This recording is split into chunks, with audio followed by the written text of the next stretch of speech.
सभी को राम राम। आज हम बात करेंगे बाल गोविंद भगत की। ऐसे व्यक्ति जिनकी उम्र 60 साल के आसपास थी। मंझोला कद था, गोरे चिट्टे आदमी, बाल पके हुए, लंबी दाढ़ी, कमर पर सिर्फ एक लंगोटी, सिर पर कबीर पंथियों जैसी कनफटी टोपी, मस्तक पर रामानंदी चंदन का टीका और गले में तुलसी की माला। बाल गोविंद भगत कपड़े बिल्कुल कम पहनते थे। हाँ, सर्दियों में ऊपर काली कमली अवश्य ओढ़ लेते थे। बाहर से वो बिल्कुल साधु नहीं लगते थे और थे भी नहीं, क्योंकि वो तो गृहस्थ थे। लेकिन उनका आचार विचार व्यवहार सभी साधुओं जैसा ही था। वे कबीर साहब को साहब मानते थे। उन्हीं के गीतों को गाना, उन्हीं के आदेशों की पालना करना, खरा व्यवहार रखना, स्पष्ट बोलना, किसी की चीज़ को नहीं छूना, न बिना पूछे व्यवहार में लाना, यहाँ तक कि सोच के लिए भी वे अपने ही खेत का प्रयोग करते थे। उनकी सब चीज़ साहब की थी। खेतों में जो कुछ पैदा होता था उसे साहब के यहाँ चढ़ाकर प्रसाद रूप में जो मिलता उसी का प्रयोग जीवन में करते थे। आषाढ़ के दिनों में जब रिमझिम बारिश होती थी तो जैसे एक नया जीवन मिलता था। सारा गांव खेतों की तरफ बढ़ चलता। बच्चे पानी भरे खेतों में उछल रहे होते, औरतें काम कर रही होती, कुछ मेढ़ों पर बैठी होती, आसमान में बादल हैं, ठंडी हवा चल रही है। इसी समय अपने खेत में धान की रोपाई कर रहे बाल गोविंद भगत का स्वर फूट पड़ता और बच्चे झूमने लगते, औरतों के होठ भी कांप उठते, हलवाहे भी हल उठाने लगते और एक विशेष लय में उनकी उंगलियां काम करने लगती। बाल गोविंद भगत के संगीत का इतना बड़ा प्रभाव लोगों पर पड़ता था। भाद्र के महीने की रातों की शांति, निस्तब्धता और मौनता को केवल उनका संगीत स्वर ही तोड़ता था। न जाने कहां से अचानक उनका स्वर निकल पड़ता और सबको चौंका देता। तेरी गठरी में लागा चोर, मुसाफिर जाग जरा, हाँ जाग जरा।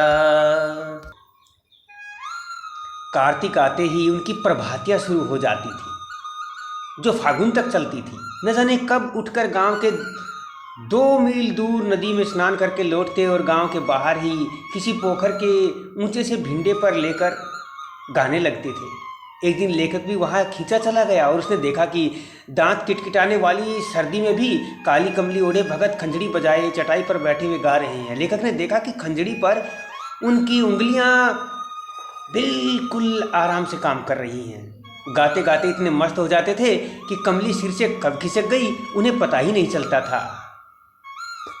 इतना ही नहीं, गर्मियों के दिनों में शाम को गांव के कुछ लोग जुट जाते थे।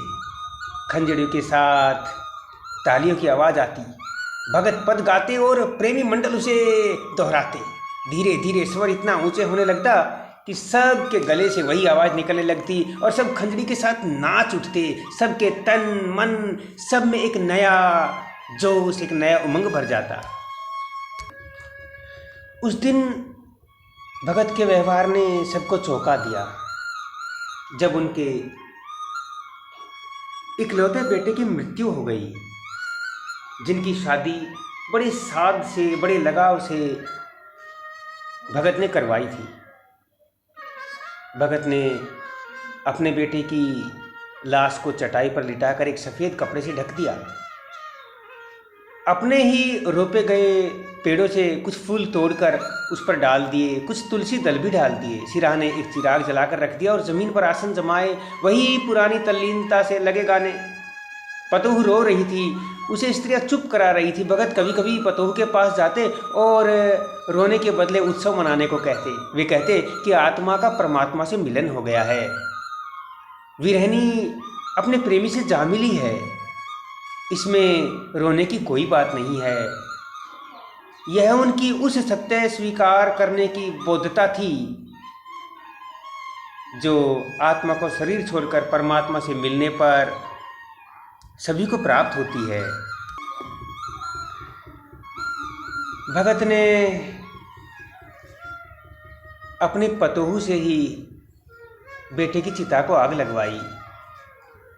श्राद्ध की अवधि पूरी होने पर उसके भाई को बुलाकर उसके साथ कर दिया और कहा कि इसकी शादी कहीं करवा देना।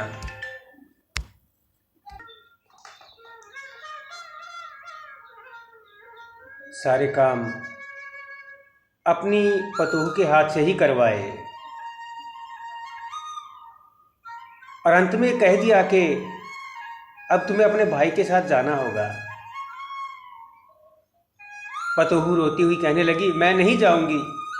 बुढ़ापे में आपकी सेवा कौन करेगा, कौन आपको भोजन देगा, बीमार पड़ने पर पानी भी देने वाला कोई नहीं है। मुझे अपने से अलग न कीजिए। भगत का निर्णय अटल था। भगत ने पतोहू से कह दिया, तू जा, नहीं तो मैं ही घर छोड़कर चला जाऊंगा। इस दलील के आगे पतोहू की कुछ न चली। हर रोज हर वर्ष गंगा स्नान करने जाते थे पैदल ही।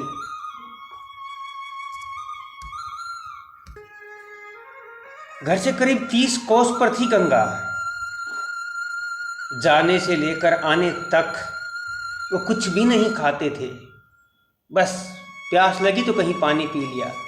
रास्ते भर खंजड़ी बजाते गाते मस्ती से चले जाते थे। 4-5 दिन लगते थे, लेकिन इतना लंबा उपवास उनकी मस्ती को कम नहीं करता था। अब बुढ़ापा आ गया था, किंतु टेक वही थी जवानी वाली। इस बार लौटे तो तबीयत कुछ खराब थी। खाने पीने के बाद भी तबीयत नहीं सुधरी, थोड़ा बुखार भी आने लगा।